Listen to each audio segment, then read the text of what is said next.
Welcome to the Immunity Community 2020, where our focus is to provide physical, mental, spiritual info and positive vibes to help you endure and adapt. We'll be bringing you experts to provide strategies to handle stress and boost your immunity.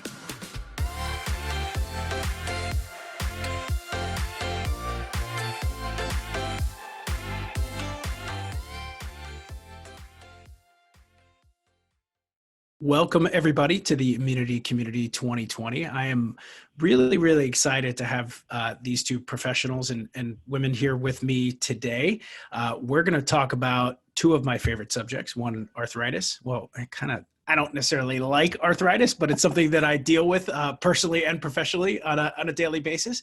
And we're also going to talk about acupuncture. So acupuncture it's a softer space, even though some of you listening may have experienced acupuncture, may have not. It does involve needles, and I look at acupuncture as a connection to the universe, and that's my spiritual side. But it also is such an amazing millennial old tool and science and art that's been used and helps with a multitude of conditions, and we're going to dive into that a little bit today. So we have with us today Darby Schwartz, who is the Senior Executive Director of the Arthritis Foundation in red.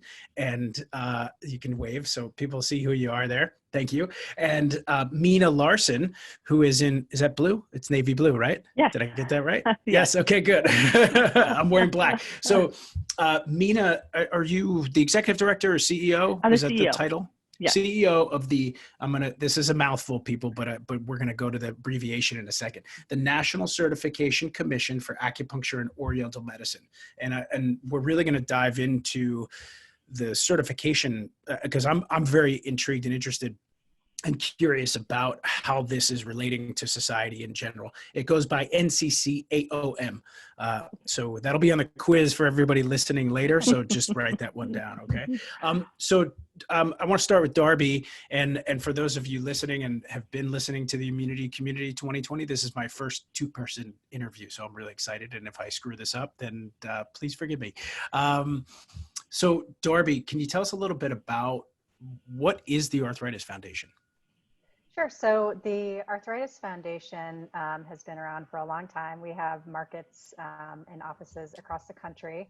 And we basically are just a resource for arthritis patients and their caregivers. Our website was recently completely redone a little less than a year ago. And it just has so many great resources.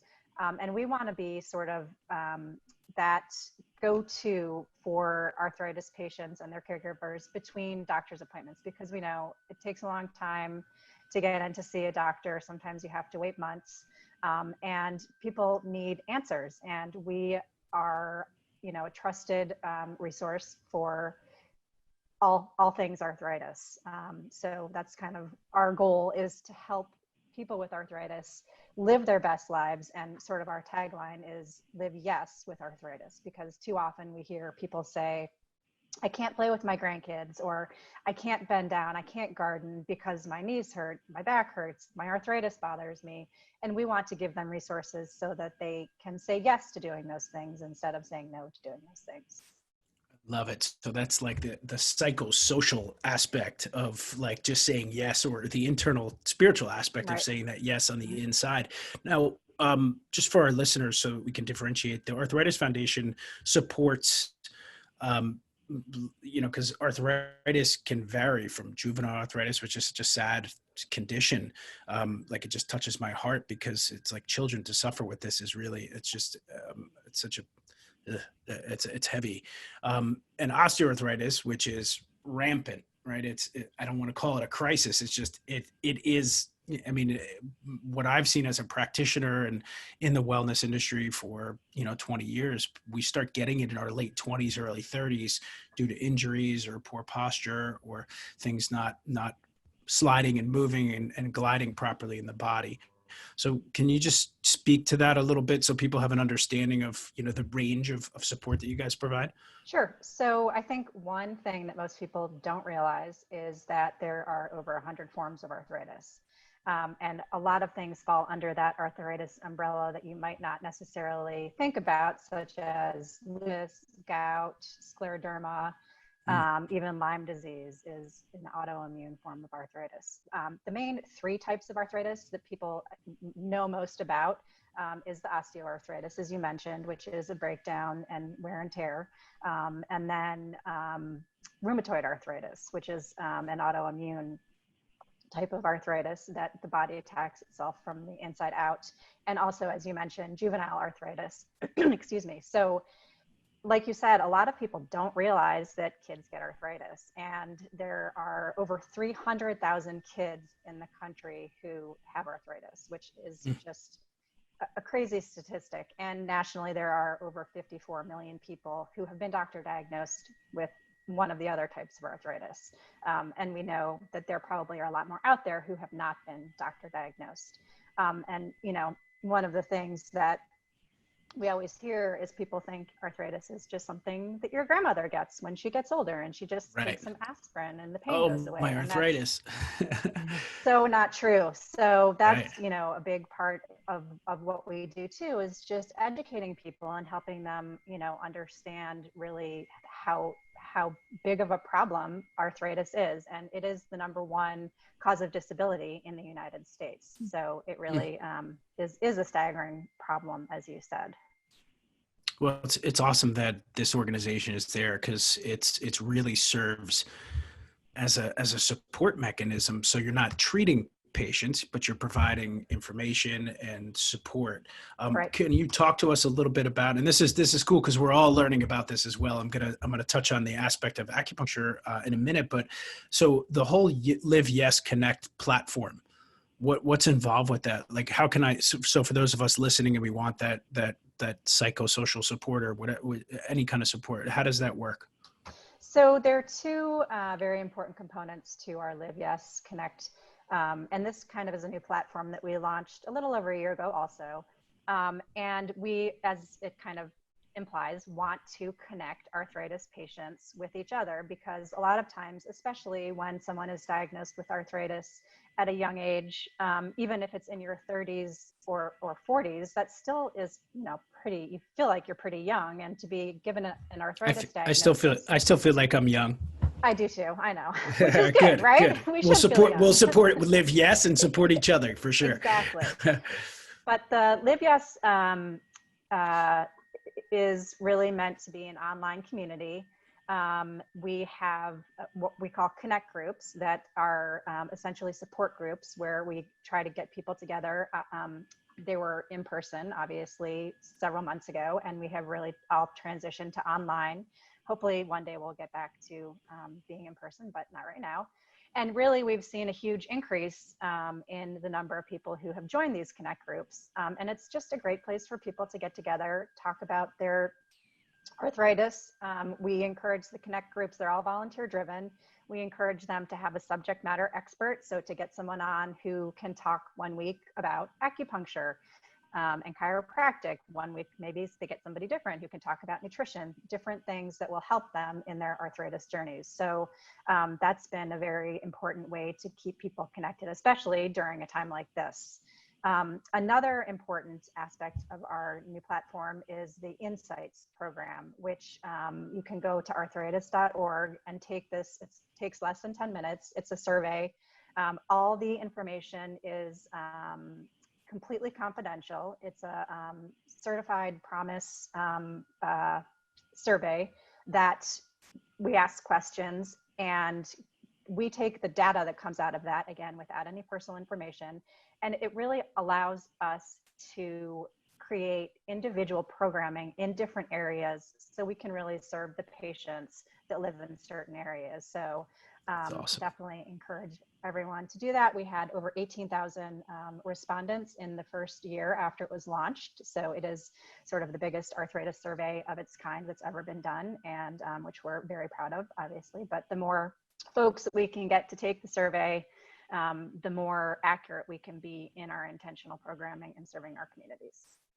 Great. And it's cool because I'm a professional that's involved and I'm about to be presenting for you guys, and to have accurate data is crucial. So if you are suffering with arthritis, it really helps the foundation to target certain areas of the country geographically, because the Arthritis Foundation is all over the country, and it allows this foundation to target the supported and necessary information for people to heal and live. Yes, which is great. One last piece, if before we talk to Mina, can you talk to us about, well, what's the Walk to Cure? Can you talk about that just for a second? Sure. So the Walk to Cure Arthritis is our signature event. All of our markets across the country have a walk. It's a 3-mile, non-competitive, family-friendly, typically, event. This year, every year it's in May, which is National Arthritis Month. This year we went virtual with it, and was still extremely successful. Awesome. So that's happens every May. And then our other main event is a Jingle Ball Run that also happens in most markets across the country. And that is in December. And we are keeping our fingers crossed that we can be in person, but we've learned to go virtual. So now I feel like whatever happens, we can do it either way. Yeah, it's every organization and businesses completely adapting, and just no one has to. If you didn't write this stuff down, we're going to share it all through socials and emails and that kind of stuff. So we got you. So one of the things that comes up, and there's a really interesting piece that you guys have on your website on the 10 tips for managing arthritis care costs, and that really comes into play here, and that's how I'm going to bridge us into acupuncture, because there's an opioid crisis. We know that it's not just the cost of opioids, but it's the cost of lives suffering from the families and the actual people that are getting addicted to these things. You've had your own personal and professional experience with acupuncture, and obviously there's some really cool things, and I'm just going to leak this out of the bag right here, that Medicare just released that they cover acupuncture up to 12 visits per year. And up to 20 visits a year, potentially, for low back pain. So this is huge. This is why we're doing this. And I'm a big fan personally and professionally for acupuncture. Can you share your experiences? And I want to talk about why we have Mina here and how this all relates. Sure. And I will start by saying I'm not a medical professional at all. One thing that I love about the Arthritis Foundation, though, is that it does take a very holistic approach to managing arthritis. It's not just about taking medication. In some cases, that's absolutely necessary. However, there are a lot of other options to really help your symptoms, such as exercise, which we're huge proponents of. And it's, kind of a catch-22, because if you have arthritis and you're in pain, the last thing you want to do is exercise. But we know if you exercise, it lubricates the joints, it helps you feel better. And that really is something that you should do. Nutrition is also very important. And I think alternative types of therapies, such as acupuncture, really can make a huge difference. I know personally, I am a big fan of acupuncture. I had foot pain and went to the acupuncturist and thought I could dance out of the office. So I think, that's cool. And can you get us a video? Can you get us a video of that, please? Well, that's a really big.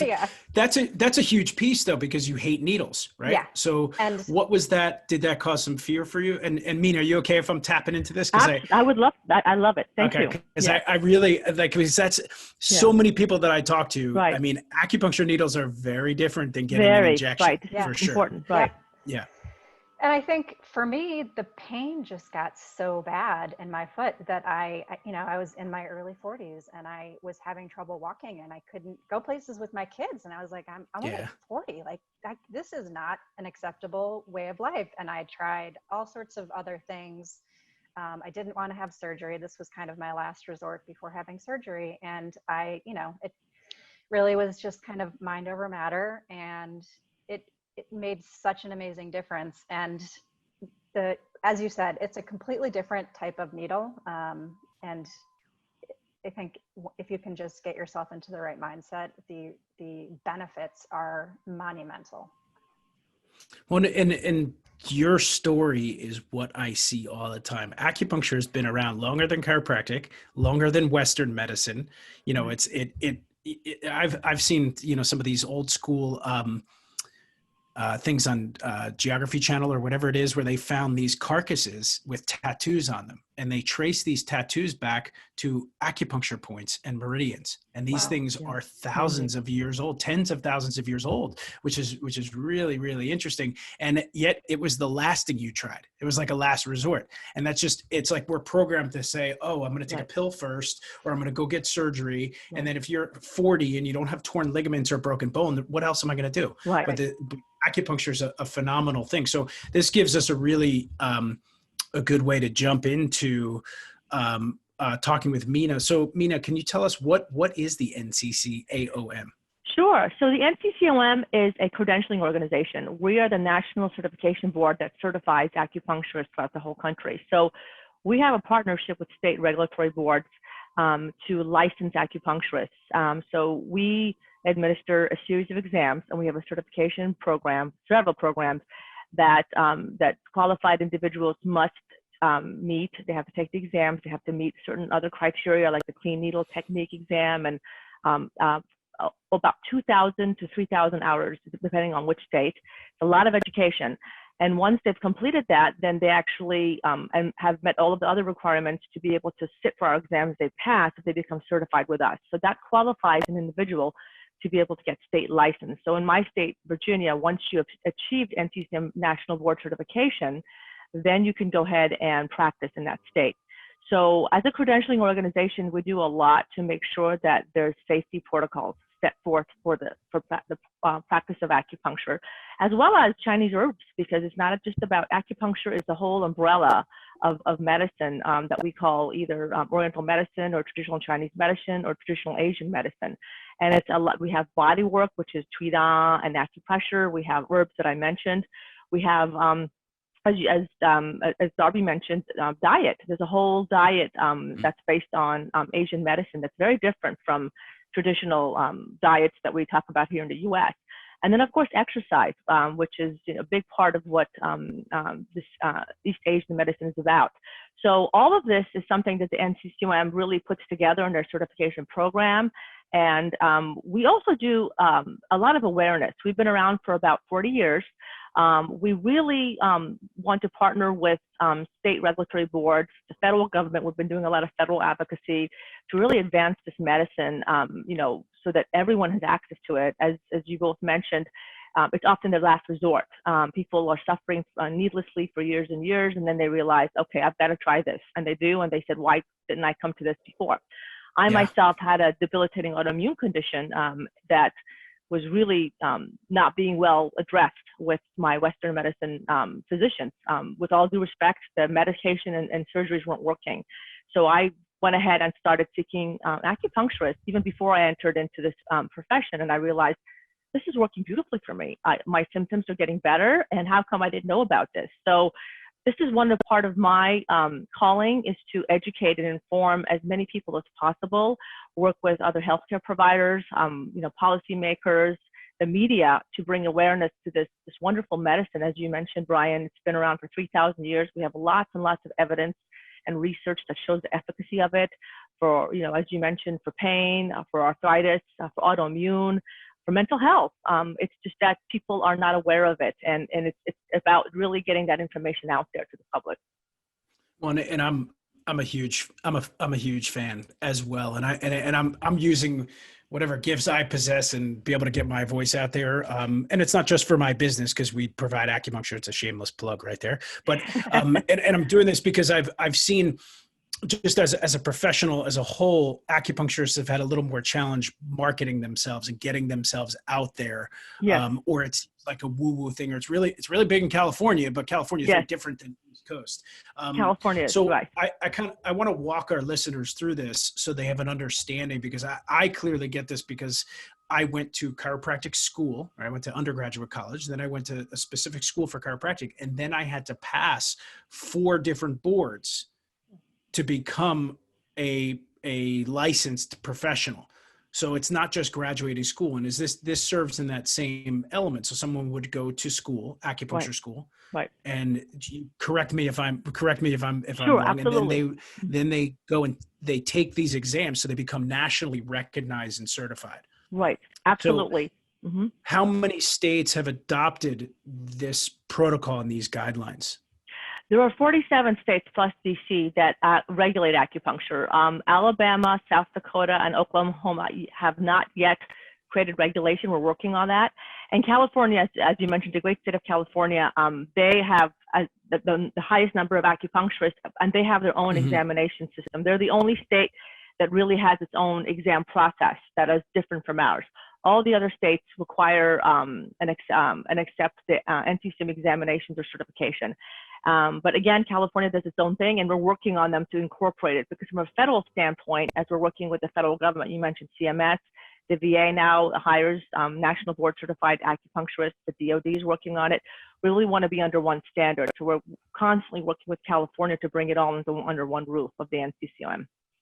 Well, and I think it's very important for our listeners to understand, just because this is like a blend. What you do to me is a blend of like magical clinical work and politics and bureaucracy, because we live in America and we have to deal with bureaucracy all the time.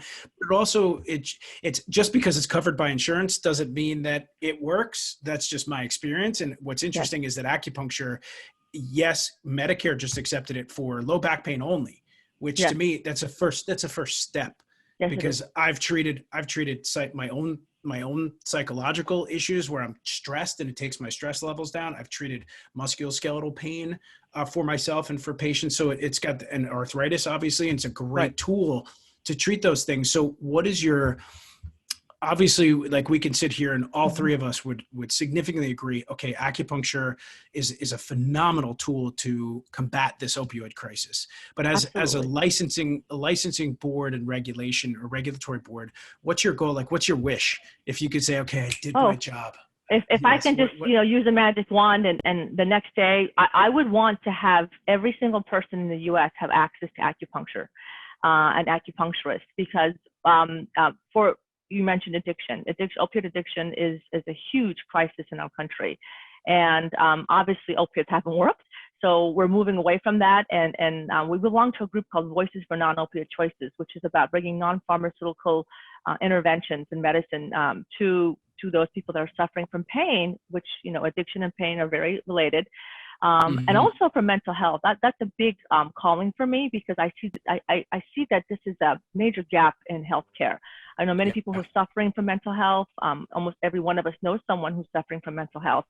And again, there's medication and therapy and all that, but I think acupuncture would be a wonderful addition to those who are suffering. And there's a lot of studies that show it works for depression, PTSD, anxiety, and particularly during this COVID-19 environment, it would really help.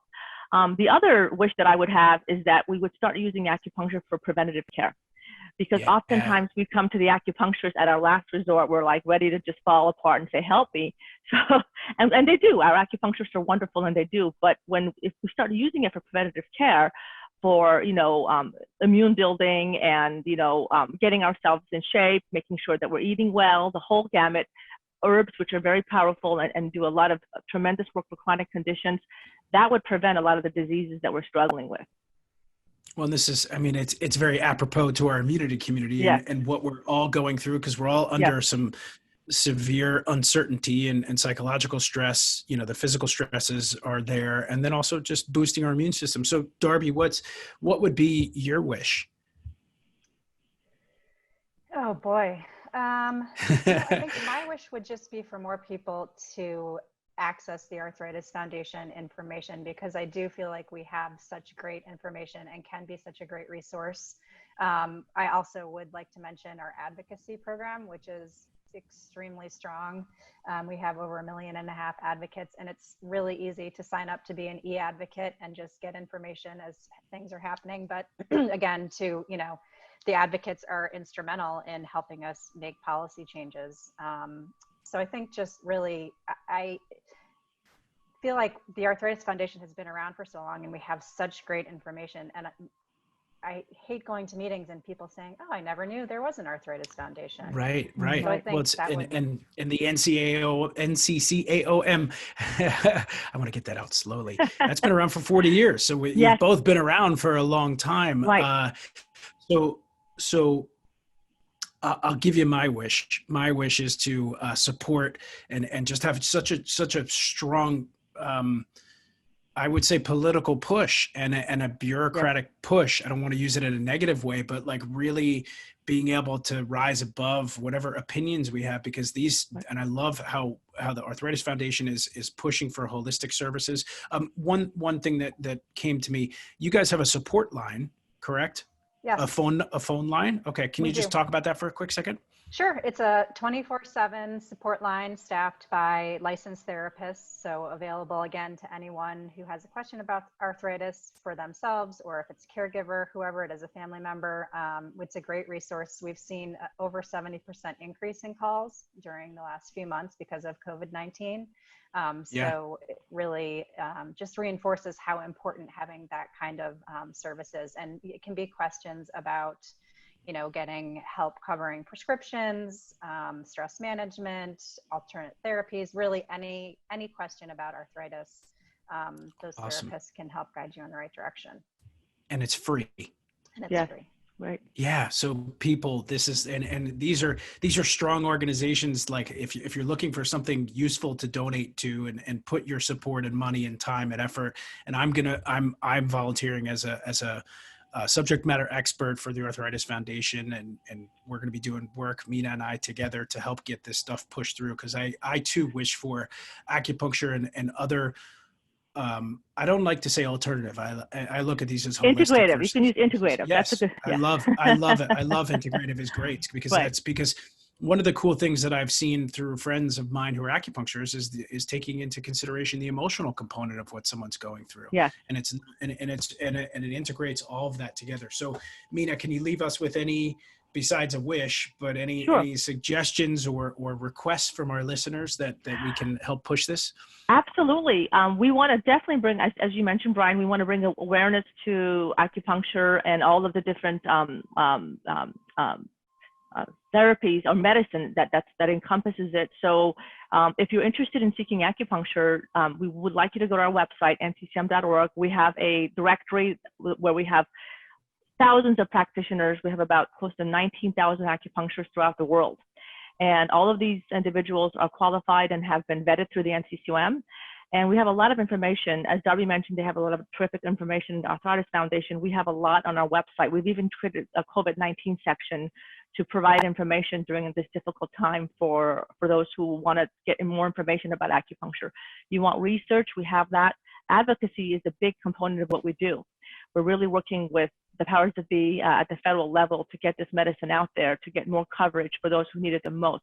So this is a big plight that we have. And if you're interested, we really want to hear from you. We'd like you to contact us. We want to put together a coalition of individuals to really push and advance this very important and old and traditional medicine. Awesome. I love bringing the ancient to the present. Yes, Darby, exactly. any requests? Sure. I'll from say, our listeners? The same thing. Go to the website, which I know is not really a great action step, but once you're on the website, first of all, our new website will automatically direct you to your local office based on where you are at the moment. So it's a great way to get involved, volunteer. We're always looking for volunteers. And then, also take the insights assessment. If you have arthritis, definitely help us increase our data, and sign up to be an e-advocate and get involved. Awesome. I want to bring light to both of you and thank you for what's really cool. And I hope everyone can see this as well, is that you are both attached to a mission much larger than yourselves.